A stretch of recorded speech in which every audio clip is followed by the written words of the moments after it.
And this is the Ramana Maharshi satsang. It's a time to listen, reflect, and deeply meditate. Know yourself and be always free and at peace. Welcome. I'm Richard Clarke, hosting this satsang. I'm not a guru or a teacher.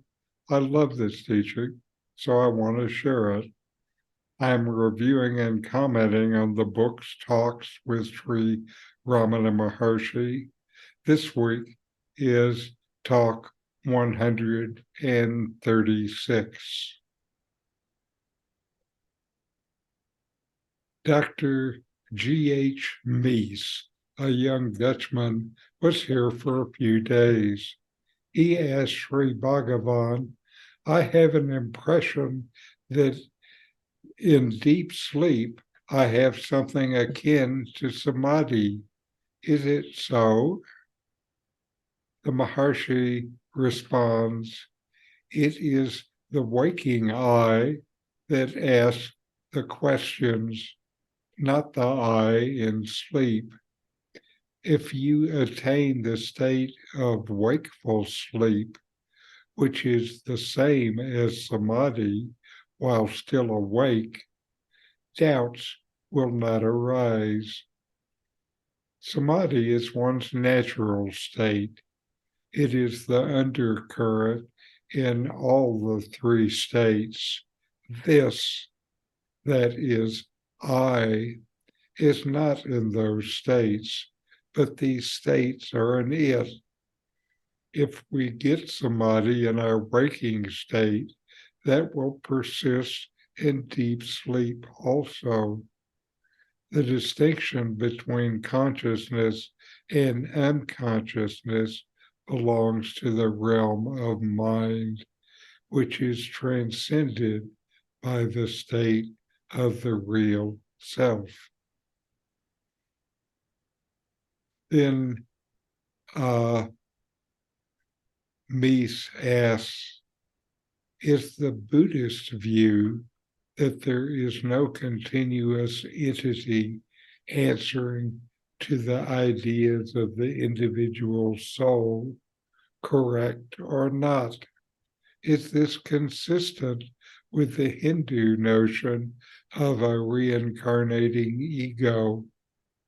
Is the soul a continuous entity which reincarnates again and again according to the Hindu doctrine, or is it a mere mass of mental tendencies, samskaras? Maharshi replies, the real self is continuous and unaffected. The reincarnating ego belongs to the lower plane, namely thought. It is transcended by self-realization. Reincarnations are due to a spurious offshoot. Therefore, it is denied by the Buddhists. The present state is due to a mixing up of the chit, the sentient, with jada, insentient.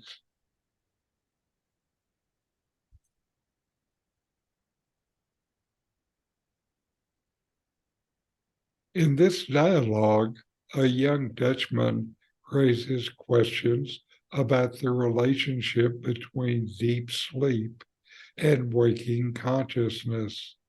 Sri Ramana Maharshi provides profound insights into the nature of self-awareness, samadhi, and the distinctions between the waking state and deep sleep. Dr. G.H. Mies said, I have an impression that in deep sleep I have something akin to samadhi. Is it so? Ramana responds, pointing out that it is the waking I that poses questions, not the I experience in deep sleep. He says that if one can attain a state of wakeful sleep, which is like samadhi while awake, then doubts and questions will not arise. This implies that the deep sleep state, which is often considered to be a state of relative unconsciousness, has an underlying quality of unity and stillness, like does samadhi. The substratum of both waking and deep sleep is the always knowing consciousness that is the self. Ramana goes on to explain that samadhi is not something to be attained, it is one's natural state. All the three states of waking, dreaming, and deep sleep exist within this one natural state, not the other way around. This is a profound insight into the non-dual nature of reality. The same underlying consciousness pervades all states of experience. Ramana emphasizes that the I is not within the states of waking, dreaming, or deep sleep. Rather, these states exist within the I. The distinction between consciousness and unconsciousness belong to the realm of the mind.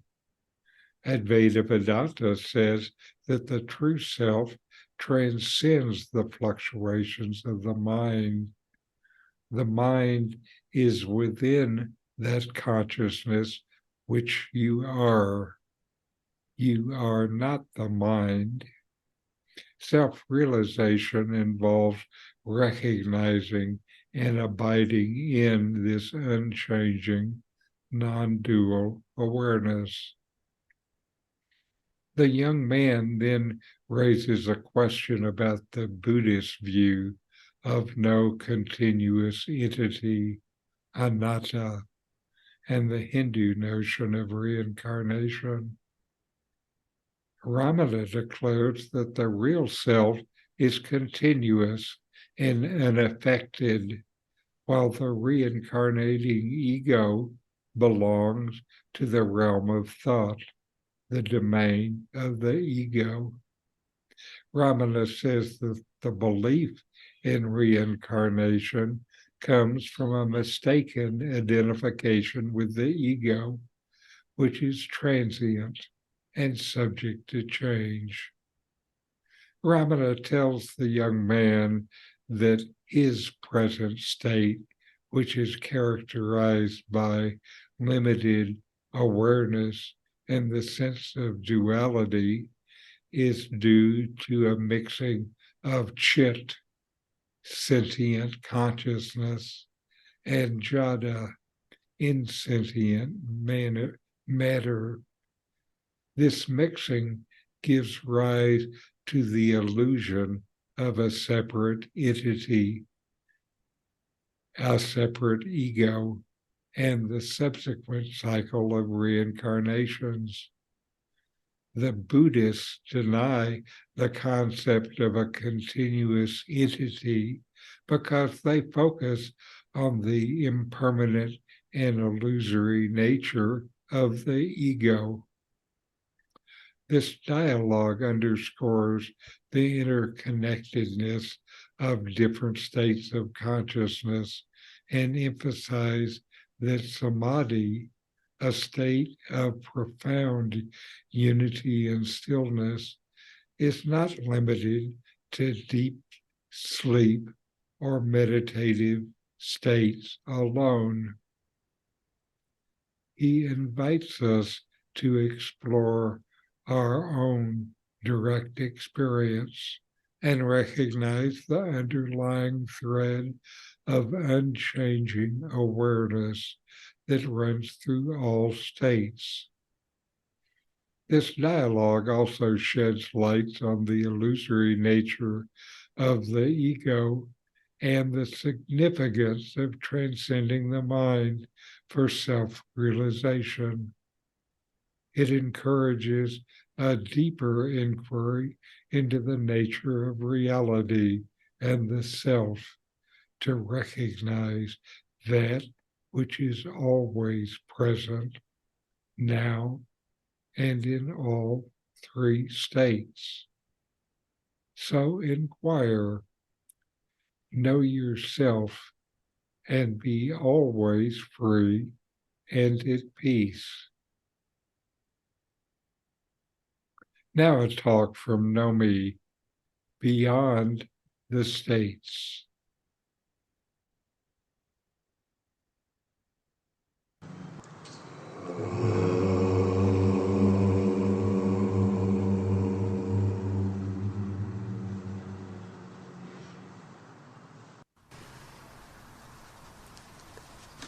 Silence is indicative of the absolute existence and inconceivable knowledge of Brahman.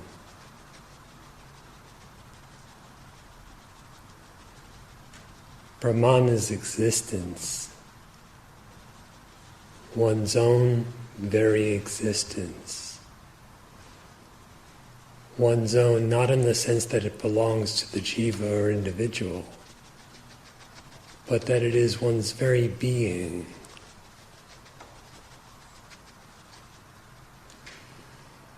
This existence that you truly are is imperceptible to the senses, such as in the form of the body, and inconceivable to the mind, such as all thought. Waking, dreaming, deep dreamless sleep. Throughout all these, you exist.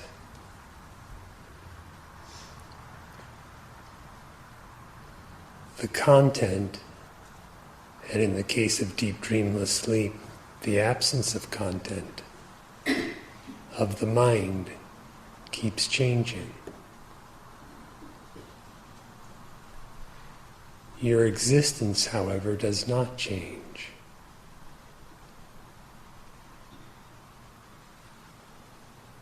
What is this existence? It is not to be defined by anything that appears in the waking or other states of mind. So, if all that appears while the mind is awake, the entirety of its content, is not you, not a definition for yourself, what is the true nature of yourself?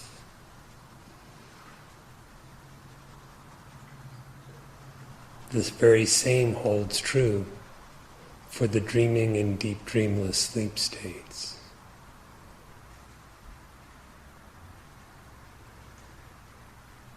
A body appears in the waking state. You cannot be that body. So then, what are you?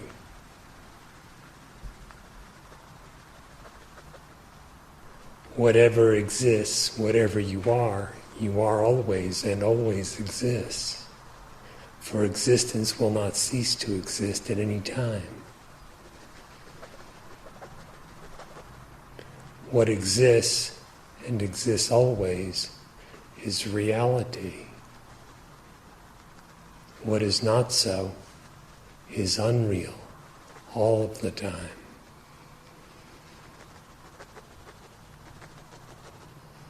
You exist, whether the mind is awake, dreaming, or sleeping, with content or without content.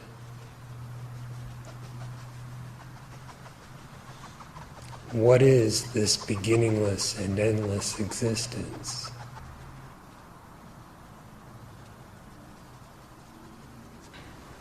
Cease to regard what is conceived as being yourself. And what are you?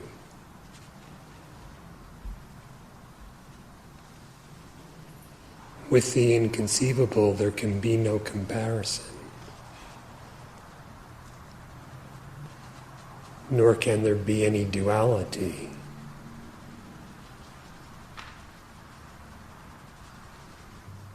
Where even the notion I does not appear, there reality comprehends itself. For existence and consciousness are one and the same. Whoever realizes this by a profound inquiry to know the nature of the self has found peace, happiness, and boundless freedom that never end. And what he has found is what he is.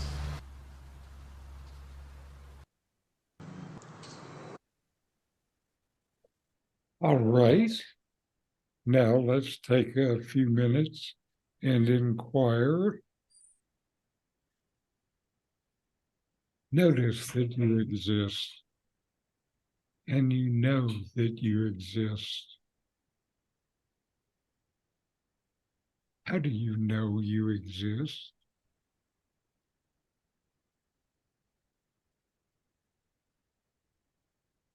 Now inquire, investigate within yourself. Who am I in the three states? Waking, dreaming, and deep sleep. What is common to all of them?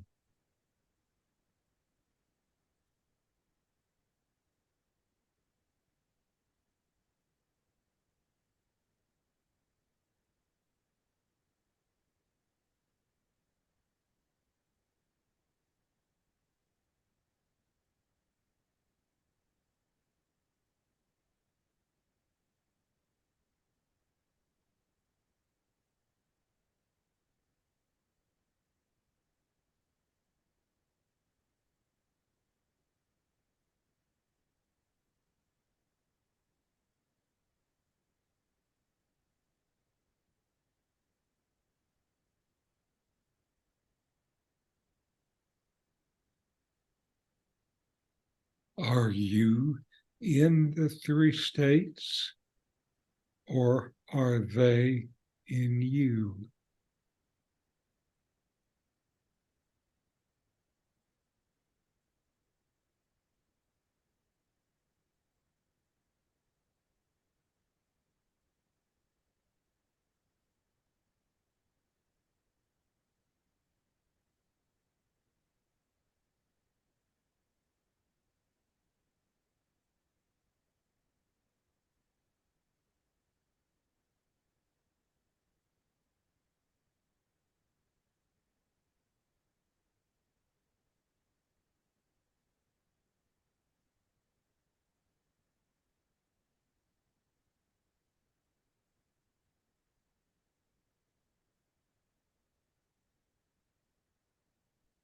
The states all change.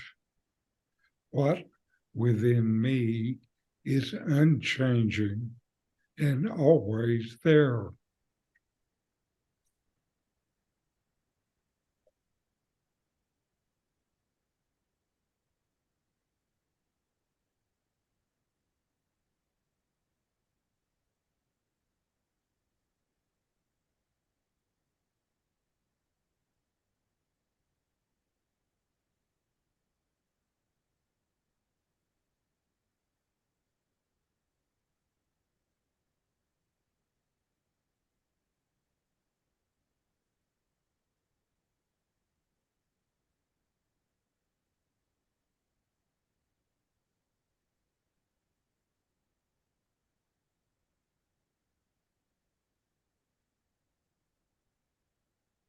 Who am I?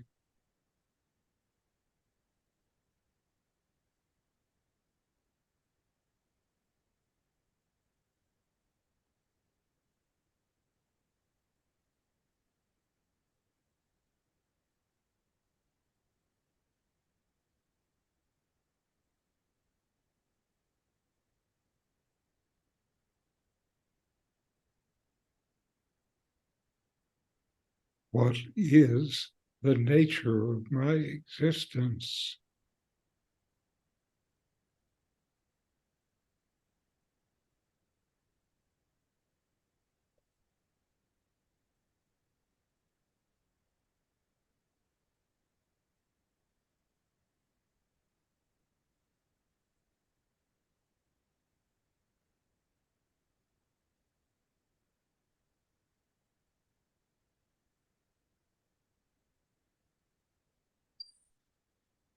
All right.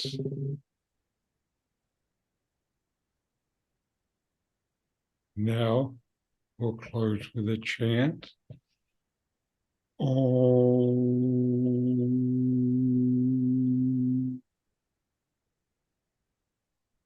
Shanti, Shanti, Shanti.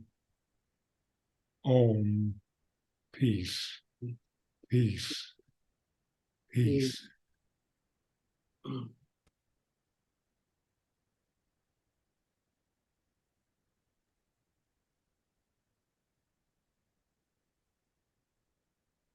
All right.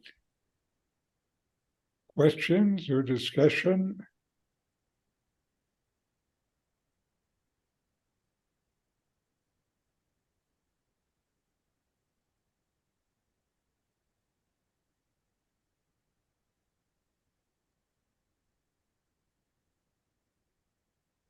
It looks like you want to say something, Richard. I can see something bubbling up.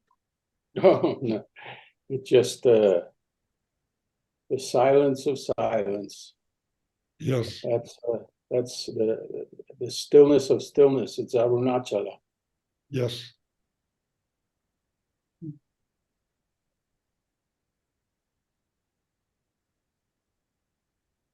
Well, we can enjoy that silence together. I think in that silence, we are not separate.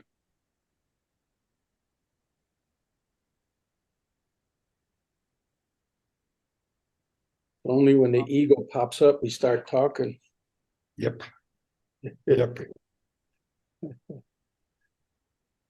Yep, I noticed that the ego really wants to make a difference. Yeah. And Advaita and Ramana teach no difference.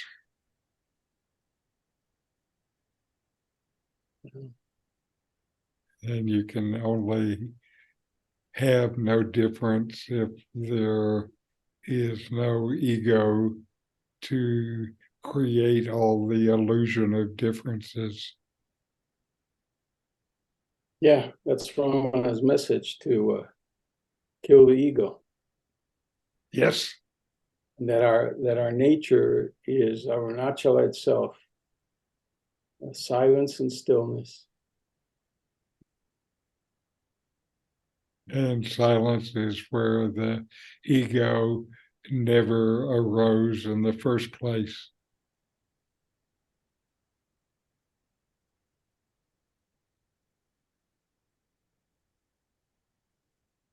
Anyway, namaste, and we'll see you next week. Namaste. Thank you. Thanks for joining. Thank you. These videos help bring Ramana Maharshi's teachings into your direct experience. Subscribe now